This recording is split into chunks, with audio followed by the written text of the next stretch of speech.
Hey everybody, Wayne here. In today's Let's Play, I'm going to do a tutorial and very partial playthrough of Global War. Now, I will have a full playthrough of the turning point scenario, which is 1943 until the end, either until you win or until you play out the end of the game.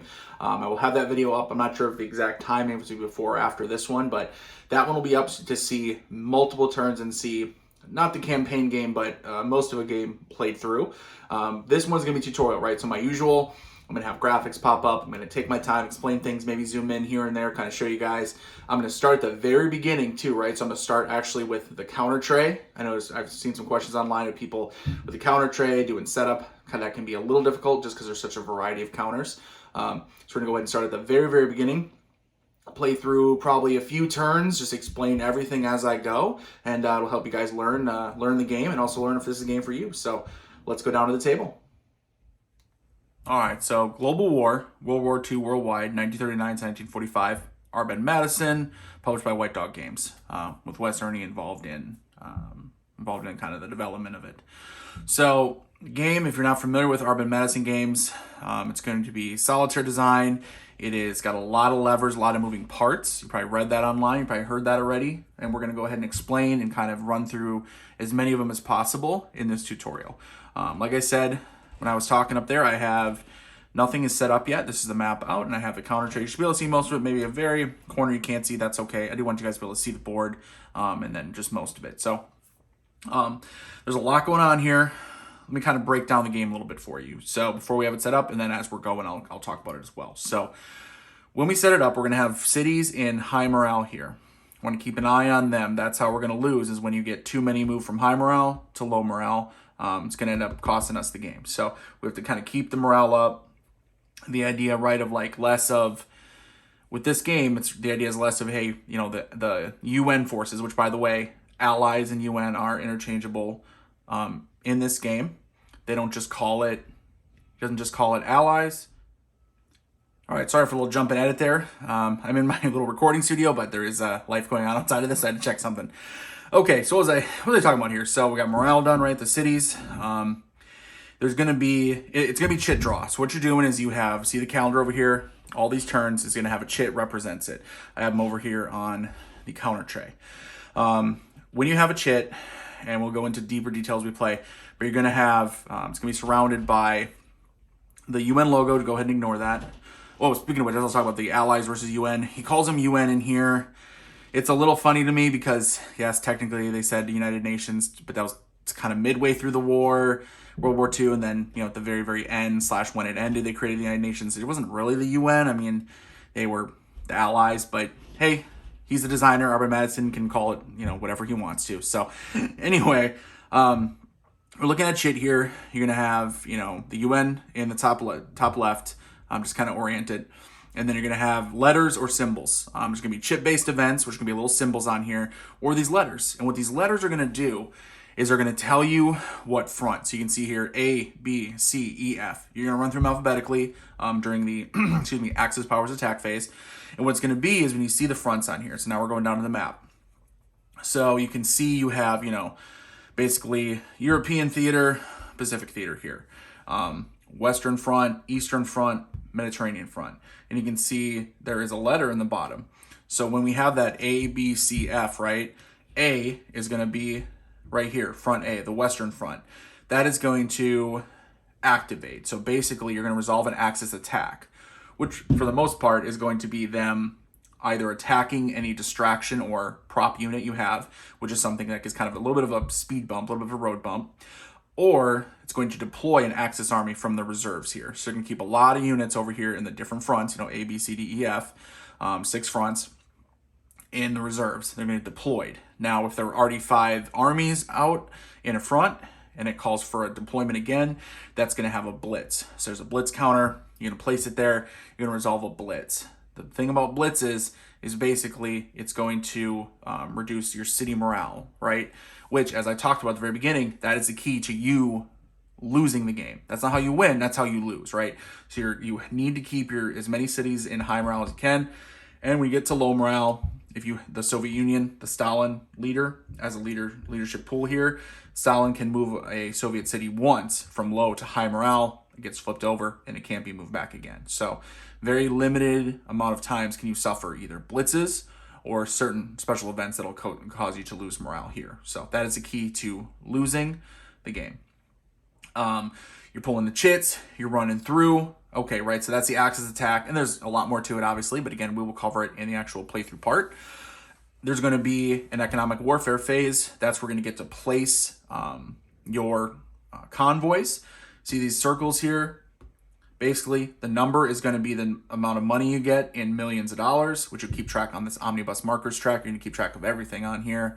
Money, naval actions, Manhattan Project working towards getting nukes, cannon meat, which is cannon fodder, which is the Soviet Union having cannon fodder on the Eastern Front, etc. You're going to keep track of all that on this track. So what you're going to do is you're going to have your convoys. You're going to place them where you want. Then there's going to be German U-boats and raiders that you're going to roll on a chart. They're going to go ahead and meet you out here. Now, at the very beginning, right, there's going to be more of them. You're not really going to have anti-submarine warfare. It's going to be tough. You're not going to have a lot of money coming in. Later on in the game, you'll start having anti-submarine warfare, the Enigma. You're going to be able to knock U-boats and raiders out of the game, out of the war, and then you're going to be able to get a lot more money. We'll dive into that when we get to that part. UN attack phase, that's the next phase.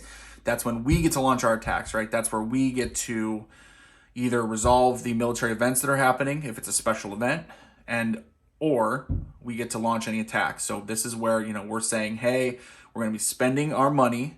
So it's abstracted, right? We don't have armies on the board, but we're spending our money to launch assaults, right? Are we trying to stop the Battle of Britain here in the Western Front towards the beginning of the war, or later on? Has D-Day happened? We're now marching towards Germany, right? Eastern Front. Are we trying to prevent them? We're trying to kind of hold the Germans back from Moscow, or is it the latter half of the war? We're now marching towards Berlin, etc. You get the idea, right? Oh, Mediterranean Front, right? It starts off Mediterranean, Africa, and then latter half, it gets to, okay, Italy's been invaded. Now it's, the march up the Italian peninsula. So, et cetera, et cetera. Now you're maybe thinking, what about in the Pacific War? So, UN attack phase will be in the actual theater boxes and the front boxes, right? Now you get past all that, and there's a whole lot more. There's modifiers. There's going to be little things that pop up. I'll explain that as we go. You get to the Pacific naval phase. So this is it's an interesting way that he has abstracted the naval battles in the Pacific theater. So when you have the South Pacific theater, this is the armies front, right? We're going to have armies, marines, etc. actually fighting. However, for the carriers and the fleet battles, the Japanese are going to sortie. They're going to have their units Midway, Philippine Sea, Coral Sea. Then they're going to have Kure, Japan, the naval base. They're going to sortie out from there, joining the different fleets. If you get enough in a fleet, there's going to be a Kishu is going to happen, which is basically going to cause you to lose a carrier, and then also, it's going to affect morale. A non-Soviet Union city is going to go from high to low morale. Remember, that's how you lose, right? So again, you do not want those Kishus to happen. So what does that mean? That means you are going to be, how do you handle it? How do you deal with it, right? Well, you're going to be drawing from a cup that's going to have all your carriers in it. Your carriers are going to have a number on there. That's both how much they cost to rebuild. It also is how many naval actions you get from that number.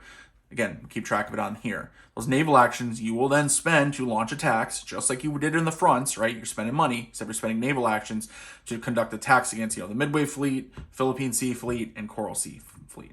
You're trying to keep those numbers down. Two reasons. One, you don't want those Kishus to happen, because then that is literally going to cause you to lose, because your cities, your morale is going to go down.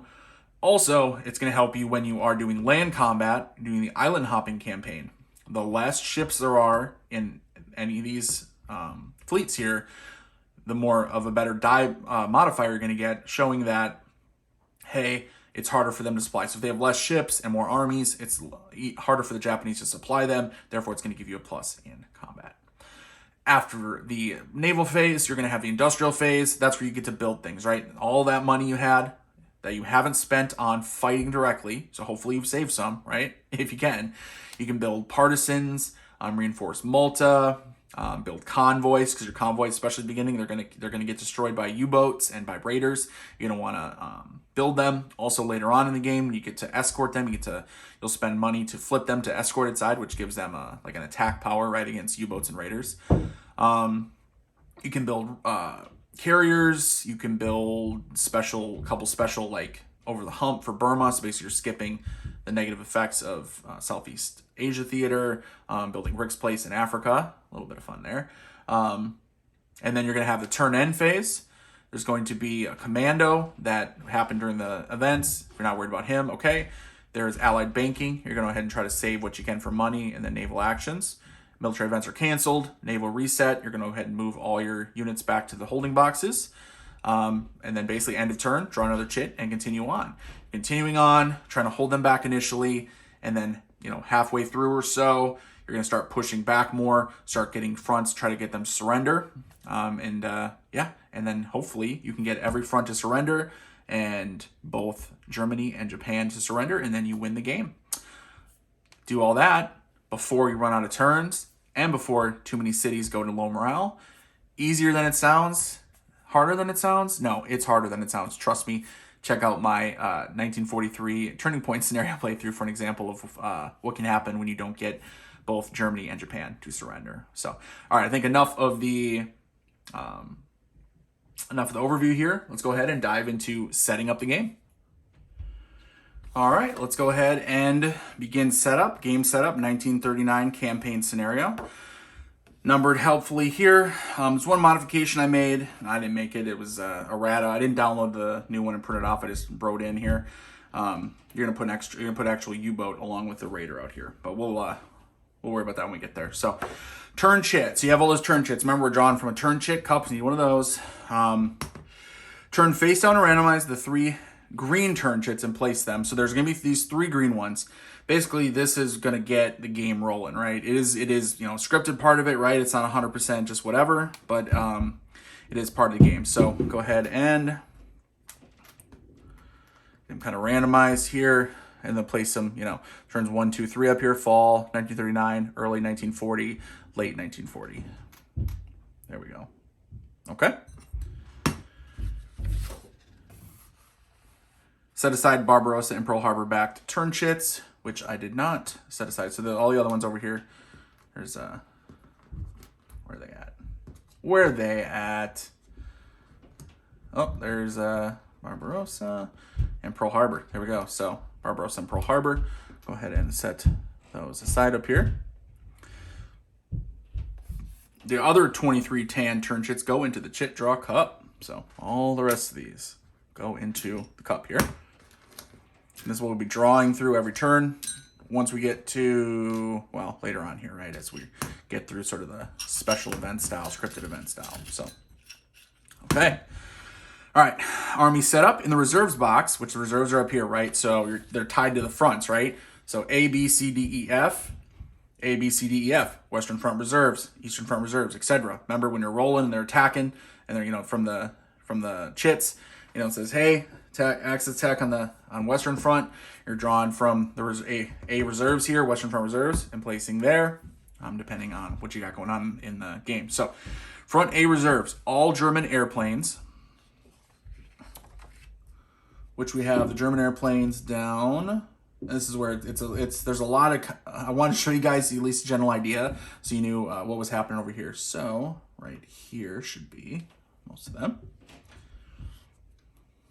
So it'll be all these chits. You have chits, right? So you have, fronts, and then some of them are double-sided. This one's not, but these are. See, so since it's aircraft, because it's during the Battle of Britain, that's, what's happening, right? They're attacking. Germans are attacking with aircraft. But then later on, once you invade, D-Day happens, they're going to convert over to regular ground armies. So, all right, what does it say again here? Front A reserves, all German airplanes, BF-109, Ju-88, BF-109, Ju-88,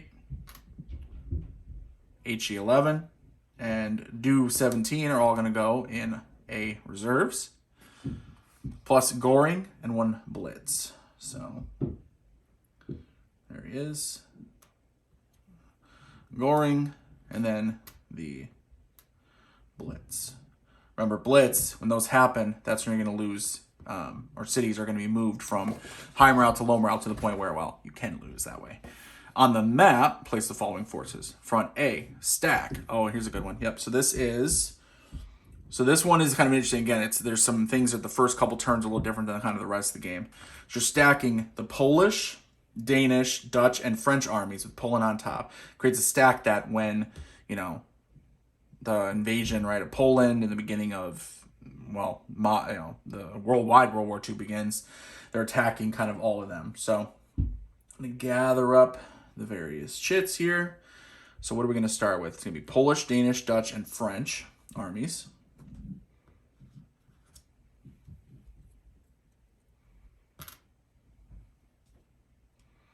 So Polish, and he'll be on top. You can see it's numbered 1, 2, etc. 3, Polish, Danish, 3, 4, 5. Oh, not him. Where's the other ones over here? Where are they at? Oh, would it be and then French? So 6, 7, 8. So it's 4 actual counters. 1, 2, 3, 4. Yep, with 2 sides on each. Poland on top. Stack them in the A box. All right, now you get the idea, right? So I'm gonna go ahead and do the rest of the setup of the units in the reserves and on the map. All right, so I have the army set up, right? So you can see units that are out on the map here, the different theaters, different fronts, and then you have all the reserve boxes are filled with units, and then the blitz counters. So it's continuing on with setup. All 11 city tiles go blue sky up in the high morale box. So where were they at? Right here. So there's going to be different cities. There's kind of 2 key ones. The idea of 2 key ones, I mean, they all matter, but U.S. cities, because U.S. morale can end the war pretty quickly if you're not careful. So there are 3 U.S. cities, and then there are going to be, what is it? I think 3 Soviet cities. Yep. And then here's some other allied ones. They just all go in the high morale box. Yeah, so the everything starts good at the beginning of the war, but trust me, it's not going to stay that way. It's not going to stay that way. Plays 2 partisans, not the ones on the green turn tiles, in the partisans pool. From the partisans over here. Partisans pool's right there. Partisans can act to potentially block units coming from reserves to the front. Place Malta in the front seat partisans box on its besieged side. So Malta down here. So partisans box down here. Malta is besieged in the Mediterranean. Omnibus track, dollars and cannon meat at 8. So now that's cannon fodder, so 8 million, and then the cannon meat also at 8. U.S. aid to China in the 5. So this is sort of pre-war type stuff. So you can't add to this later. This is stuff that gets spent, and once it's spent, it is gone. Manhattan Project and naval actions go in the 0 box. Show that, hey, there's not a whole lot of that going on right now. I'll put it to the side a little bit. Okay. Japanese, number 5, Japanese ships, Akagi, Zuikaku, and Hiryu start in midway. I'm going to spread these out so I can remember what they are. So you can see there's a whole bunch of them. Remember, they're going to go to some are going to start off in the fleets, and then some are going to start off in the naval bases. So Kagi, Zuikaku, and Hiryu. Kagi, Zuikaku, and Hiryu start in midway. And that high number, yeah, that's the number we're going to have to roll against them. So they're pretty strong. Congo, Zuiho, and Zeros. Congo, Zuiho, and Zeros start in the Philippine Sea.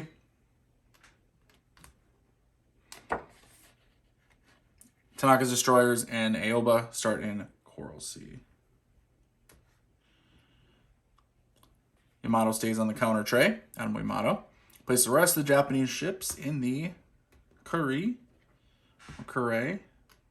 Kure, Japan naval base for potential reinforcement sorties out to the fleets. Place the British flag convoy and the French convoy in the available convoys box. So we have our convoys here. Oh, not American. Want the British and then the French. Where is the French? He's in the back of something. Oh no. No idea where he is.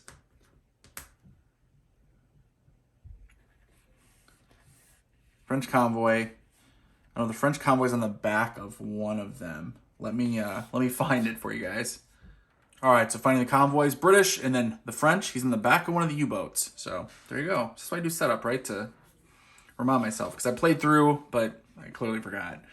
But now you guys know too, so you have to dig through every freaking counter. All right, Norwegian flag convoy in the Norway box. Wait, oh yeah. So where is he at? There we go. Put him up in Norway. He'll enter in late soon enough. Two U.S. flag convoys stay on the counter tray, obviously. U.S. isn't involved really yet. German Raider Graf Spee goes in the U-boats box along with a U-boat. So I'll go ahead and place these here. Boom. Number 6, place Stalin and Chamberlain on the leader. So Stalin. Where are you hiding there, Chamberlain? The leader box, Allied leadership pool over here. Stalin and Chamberlain. Place the Roosevelt leader tile in the 5 box. Put the Ruhr Valley over here. Put it right there in Germany, right, to show they're active, their economy is running. And the Osaka Nagoya economic tile over here on Japan. Place 3 Lend-Lease tiles in the U.S. East Coast. Liberty ships, Jeeps and trucks, destroyer deal. U.S. East Coast over here. That's where convoys will go to once they're destroyed, and then spend money to rebuild them. Place the Soviet policy tile in the neutral compartment of the Soviet policy box. Already did that, so Soviet Union starts the war neutral, right? Haven't been attacked yet. Place all 15 named carrier chits.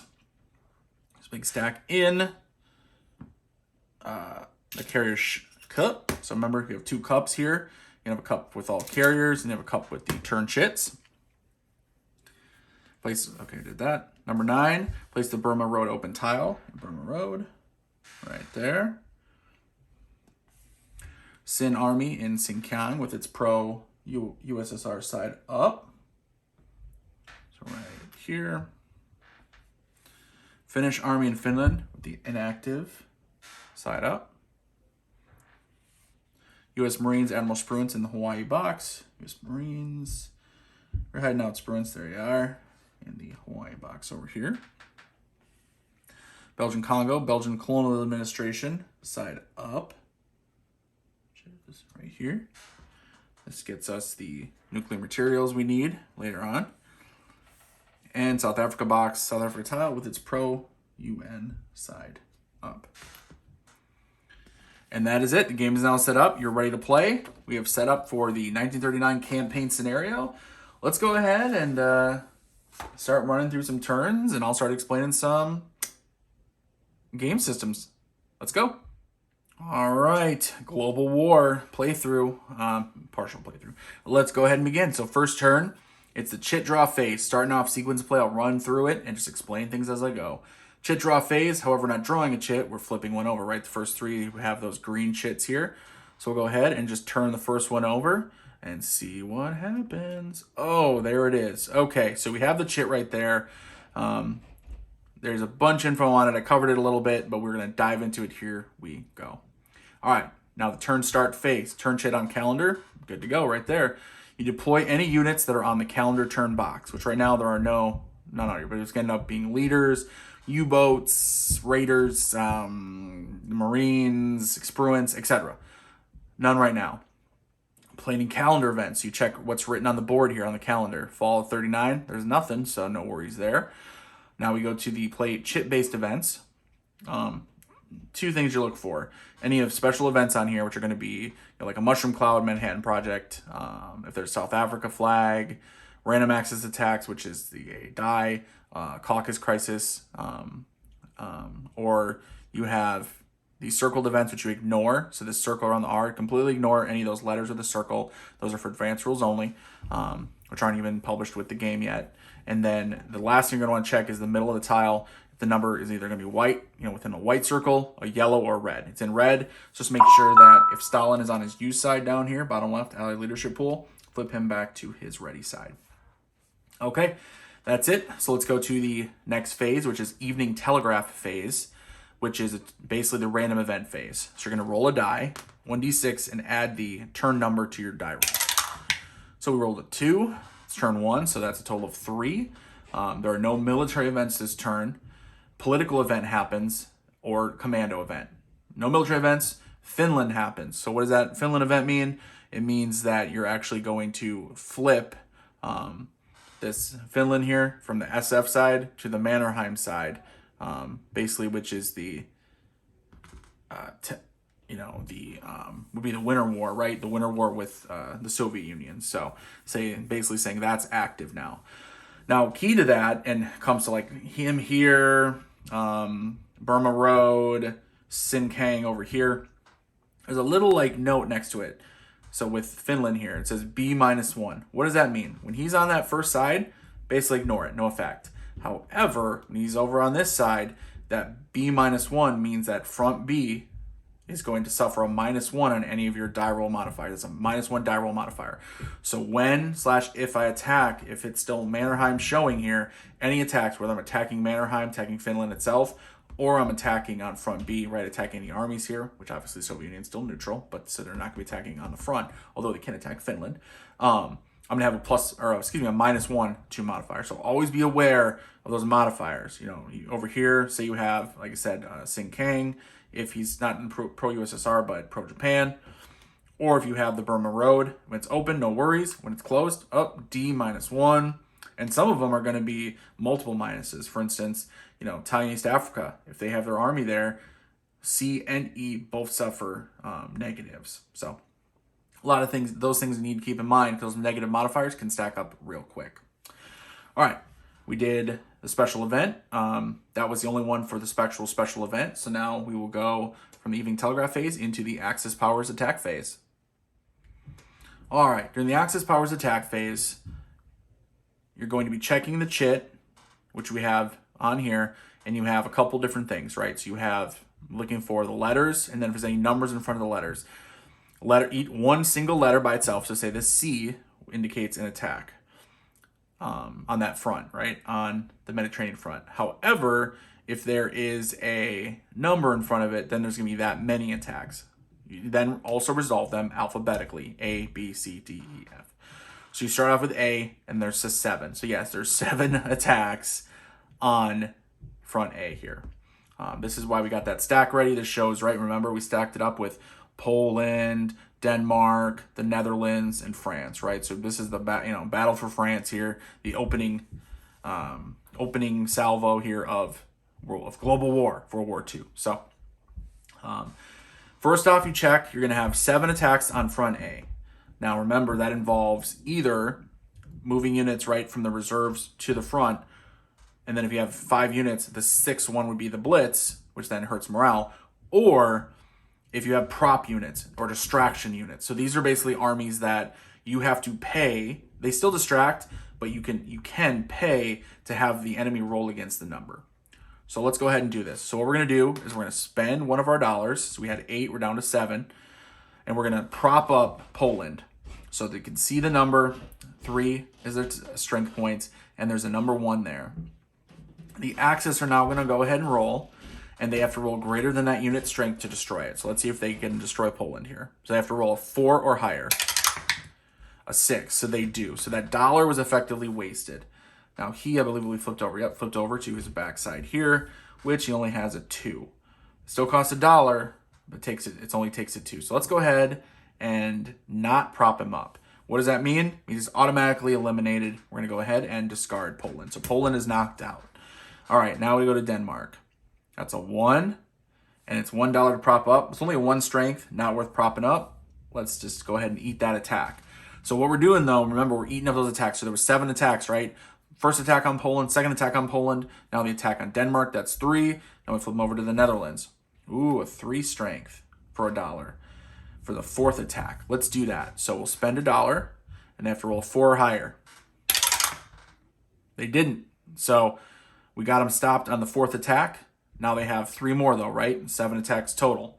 So they're going to go ahead and launch another attack. I'm going to go ahead and try to prop them up again. So I'll spend another $1. 3, he failed. So perfect, it worked. Spend another $1 to prop him up again. And he also did, he still didn't roll enough. Yeah, that's him rolling, not me. I'm so used to me rolling later on in the game. All right, so we're kicking butt here. He now has, what did he spend? He spent 1, 2, 3, 4, 5, 6. So he has 1 attack left.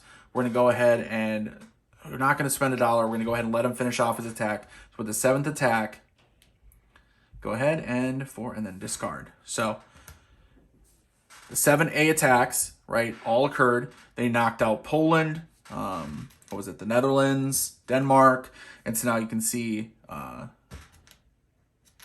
or Norway, I guess. And now here's the Netherlands. There's going to be Belgium and then France. But that's all the attacks they had on front A. There's not going to be any more attacks happening here. All right, now we continue checking the chit. All there has left is a C, so it'd be attack on front C. However, if a front is neutral, you're going to ignore it. So there's Italy is neutral right at the very beginning of the war, so actually going to ignore that. So we're lucky. It means there's going to be no attacks on front C here, so we can go ahead and ignore the C there.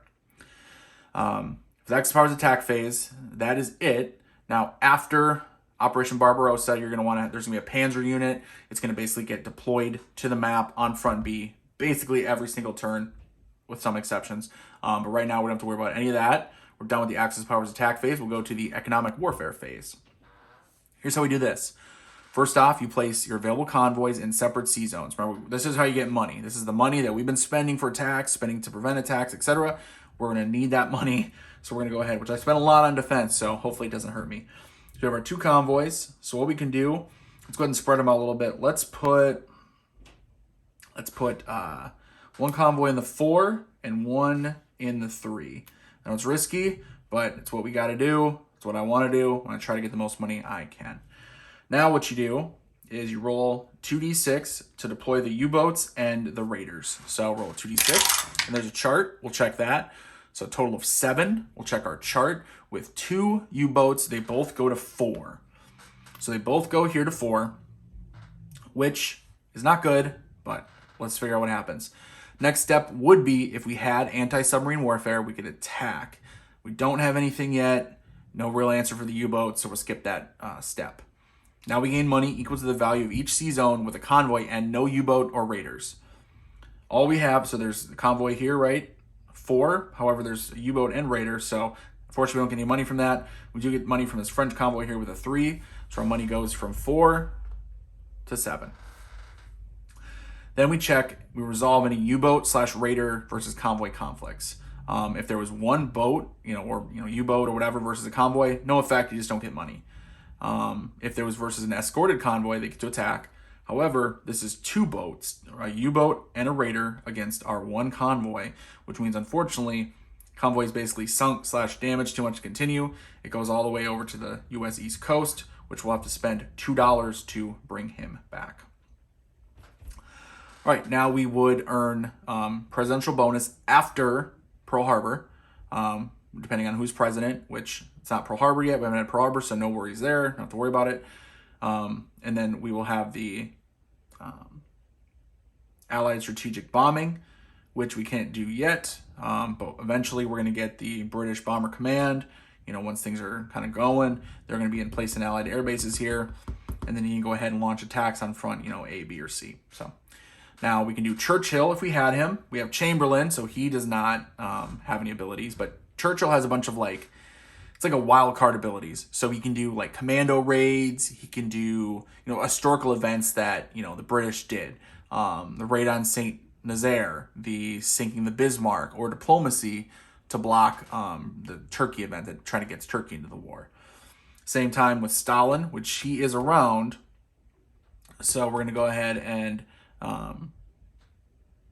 probably use him in our attack phase against Finland here. So, okay, let me see. I think that's about it right now.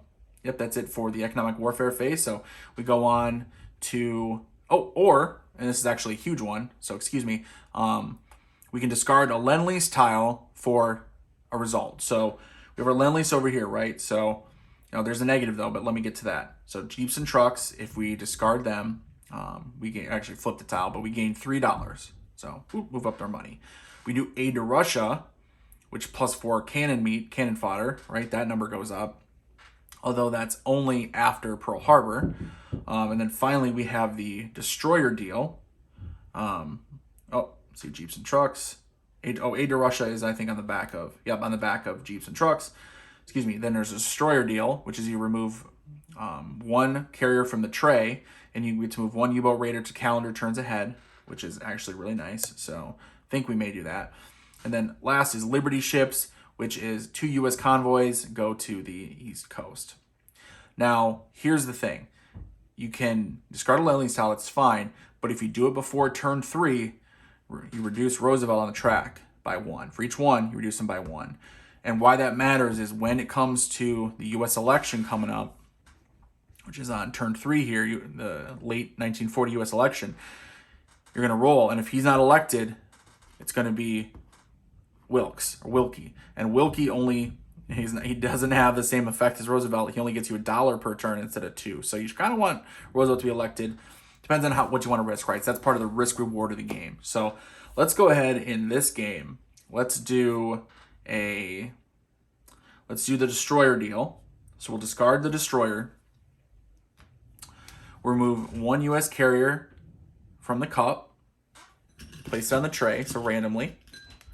Which we ended up with Wasp. So only has one strength and $1, so not super. So it's not too big of a loss. We had to move 1 U-boat raider, the number of calendar turns ahead, which is 1. So let's see, which is actually really not good.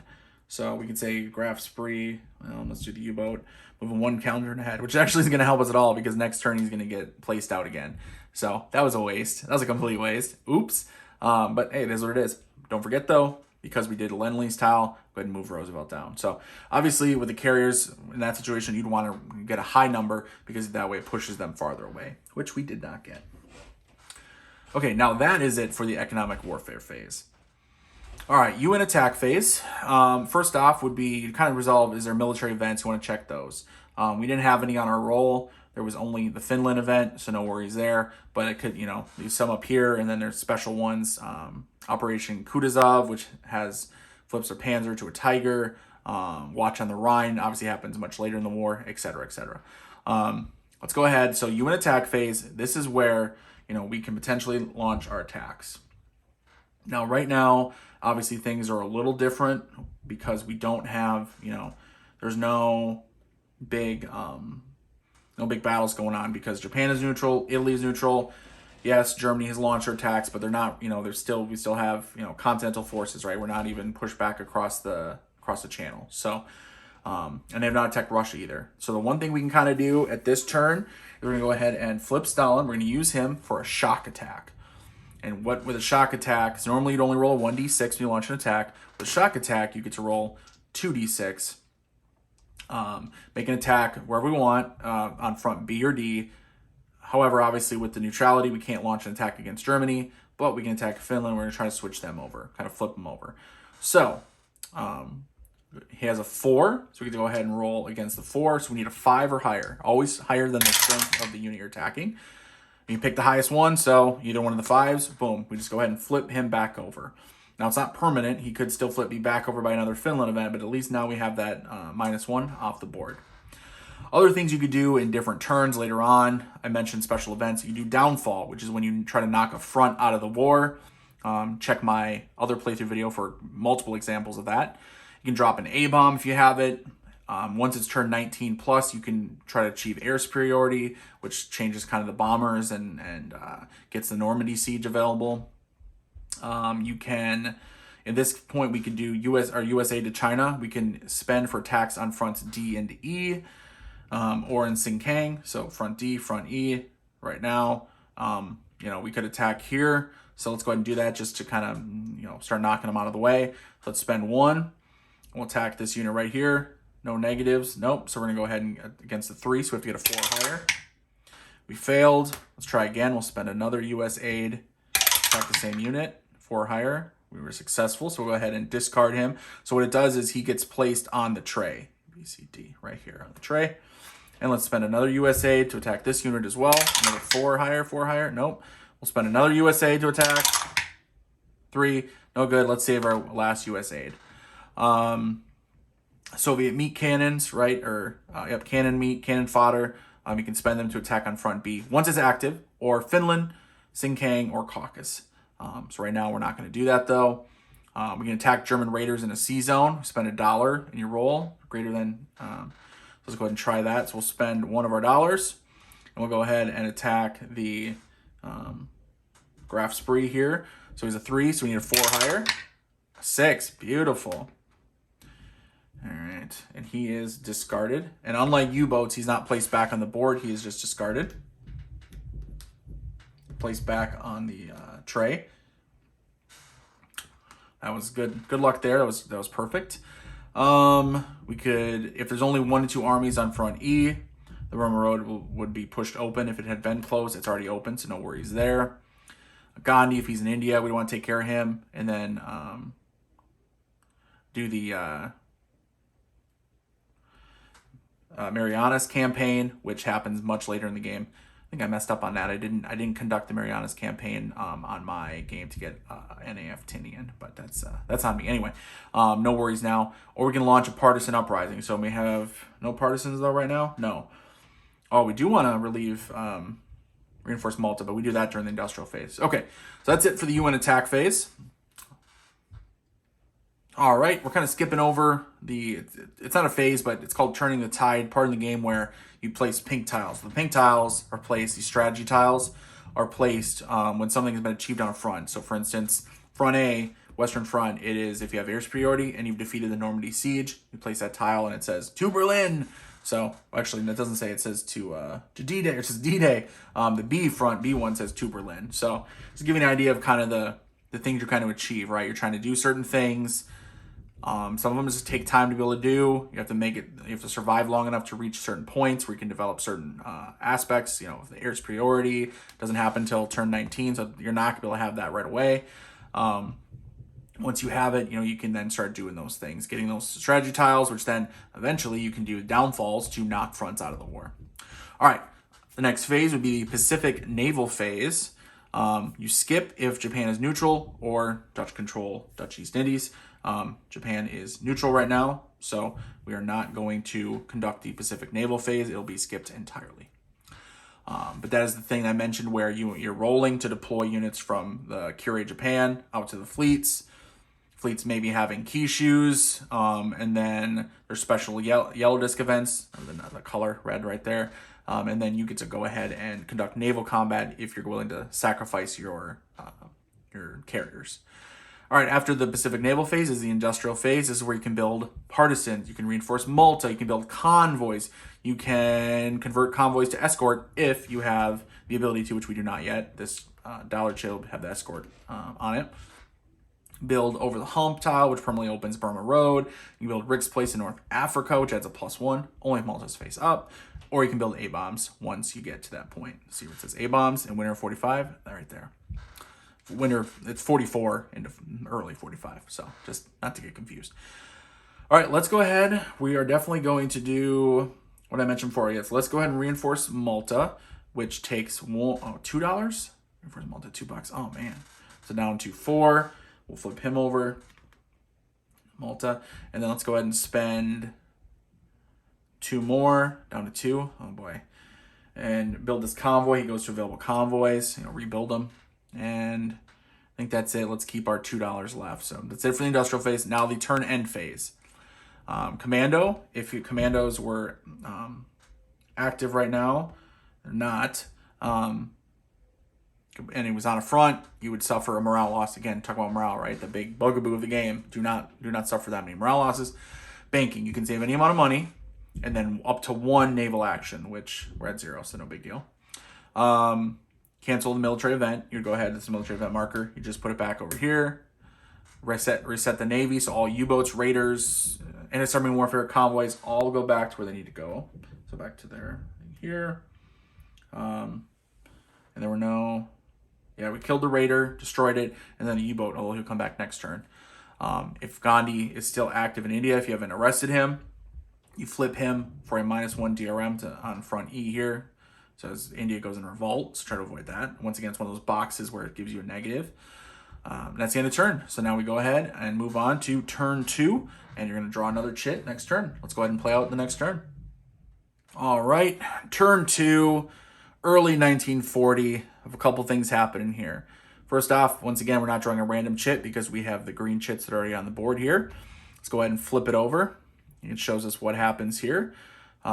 He's on the calendar. Deploy units from the calendar. There's the U-boats that were here that we spent a carrier. Guess what? They're back already, right to the available box. Bummer. Basically, there was no effect on that one. Too bad. Calendar events. There is a calendar event. Victory at sea, and it has the number 2 next to it. So what that means is on turn 2, you have a victory at sea. The Norway convoy, it becomes available. So the Norway where was he? Oh, was he not available? Did I use him? I didn't use him, did I? Anyway, I think I maybe just grabbed him. But anyway, the Norway convoy that's up here, he goes to available. Yeah, I don't think I used him last time. So he becomes available. And then you check for chit-based events, which on here you can see South Africa. That's a flag for South Africa. So you can just go ahead and roll a die. If you get a 6, the South Africans flip over from pro-UN to neutral. Hopefully don't get a 6. Okay, we did not. Perfect. And we go ahead and place him back up here. Okay, that's it for the turn start phase. Oh, and other than, so the white disc here means we don't get to flip Stalin from his used side to his available side. So he will remain used throughout this turn, and hopefully next turn we'll get him back, because you definitely need him and his abilities. So, all right, that's it for the turn start phase. On to the evening telegraph phase. Remember, that's the random event phase. Roll a die. 4 plus the turn 2, so that's a 6. Which is, okay, there's no special military events yet. Once you get the higher numbers, it's going to be basically a military event every turn. Political event, the Quislings. So, with the Quislings, you add an extra attack on A if France not surrendered. Add an extra B attack if Barbarossa this turn. So, add an extra A attack if France is not surrendered, which France has not surrendered. So, there's going to be an extra attack on A. Thanks a lot. Special political event. And then no commandos this turn either. So, all right, so just remember that, another attack on A. So that was a special event phase. So now we go to the Axis powers attack phase. All right, now we will resolve Axis attacks on the turn chit in order. The only attack on here is 3 attacks on front A. So they're going to attack front A. Now with the Quisling event, that means there's going to be an extra. So there's going to be 4 attacks. So first one here, Netherlands. Let's go ahead and... Let's see, it's a 2 strength, 1, prop it up. Now let's let the attack occur. Flips it over to the Belgian side. So that's 1 attack out of 4. Belgian, 3 strength for 1. We'll let that occur as well. So that's 2 attacks. So there's 2 attacks left. Go ahead and discard. So now it's France. They've reached France. The third, I'm going to go ahead. I'm going to spend, actually, you know what? I only have $2 left. I'm not going to spend any money. I'm going to let France take the hit. And for the final one, $2 for France with a 5 strength. Oh, no. I should try to stop him, right? But I'm not gonna, so I'm gonna let it happen. So, boom. The fall of France. With their 4 attacks, we have the fall of France. Oh, they're all done. The Paris army has now been defeated. So what do? We discard the Paris army. We take Goring, place him in front A. Front A is now an active front. Italy and front C activate. So remove Italy neutral from front C. Right here, we deploy the Italy AOI army. The Italy AOI army goes to Italian East Africa. It's not good. Negatives on C and E. All right, the Yugoslavian army goes to the Balkans. And then we have Vichy, Syria goes to the Near East. Look, more negatives. C minus, C -1, B -1. Oh no, hurting us all over the place here. And Vichy Mag goes to Madagascar. Oh, they don't give negative DRMs yet. And Barbarossa occurs on turn 4 or next turn. Flip French convoy. And next calendar turn. So it goes to U-boats and goes to the next one. Oh, great. So we lost our French convoy. I think I should have held him up over there. That's on me. Flip Chamberlain to Churchill. So we do get Churchill now. Okay, that is the fall of France. I probably shouldn't let that happen. I probably should have spent the money to hold out, but it is what it is, I guess, right, guys? So what can you do? Okay. Was that it for the Axis attack? Yep, all he had was that. Let's go ahead and go on to the economic warfare phase. All right, so place our convoys. Let's do 1 in the 4, 1 in the 3. We have the 1 U-boat. Let's go ahead and roll for him. A 7. He is placed at the 4.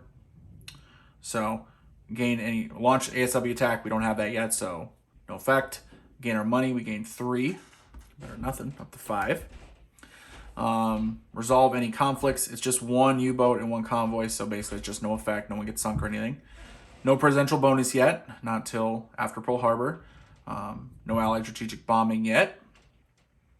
We have Churchill. We can use Churchill, so let's go ahead and do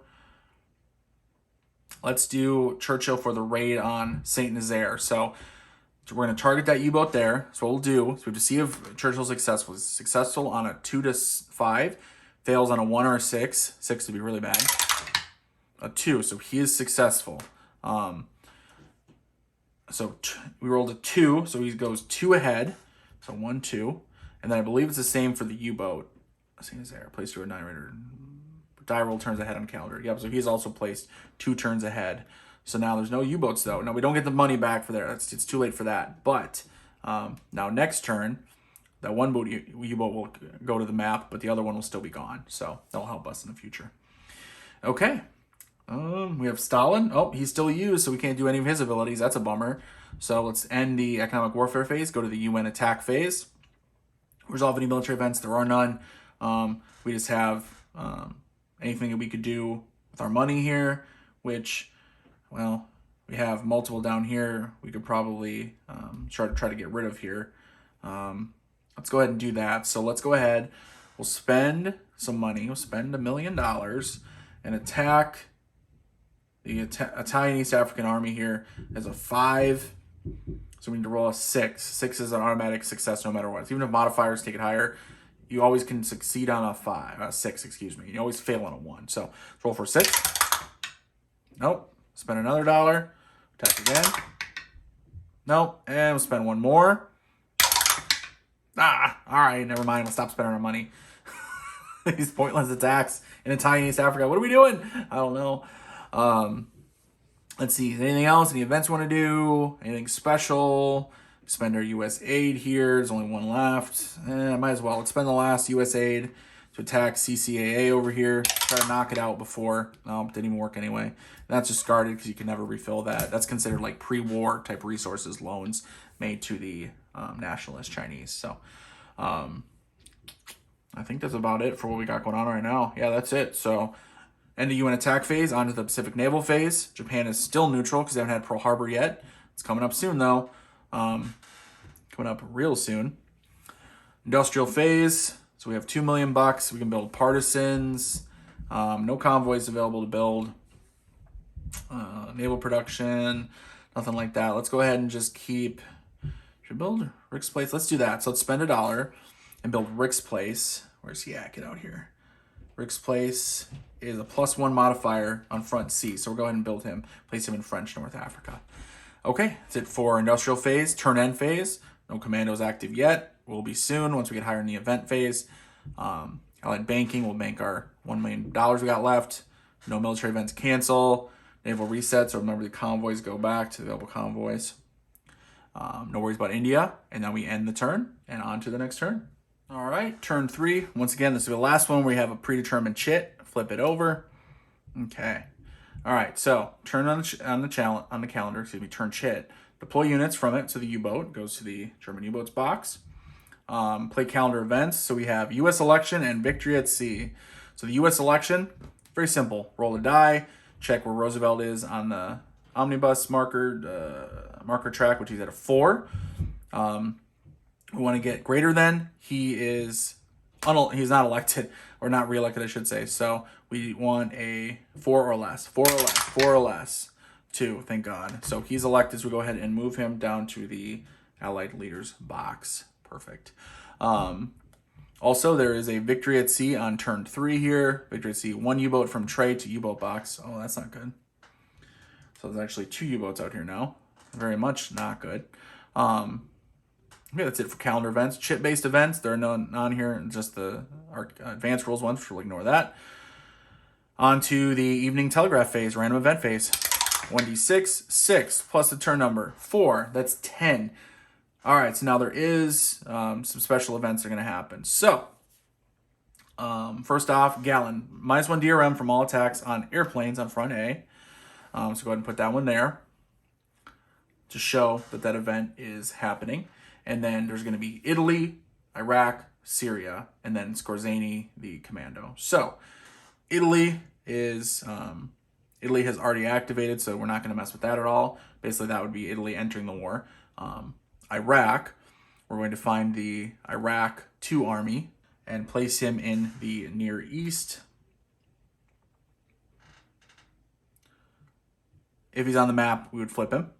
And then Syria. So we will flip the Vichy Syria army over to the German army here. So, okay, that's it for the political events. Now we will have Skorzeny goes on front B. So there's no units there though, so we won't activate. But what it'll do is, so we grab the commando.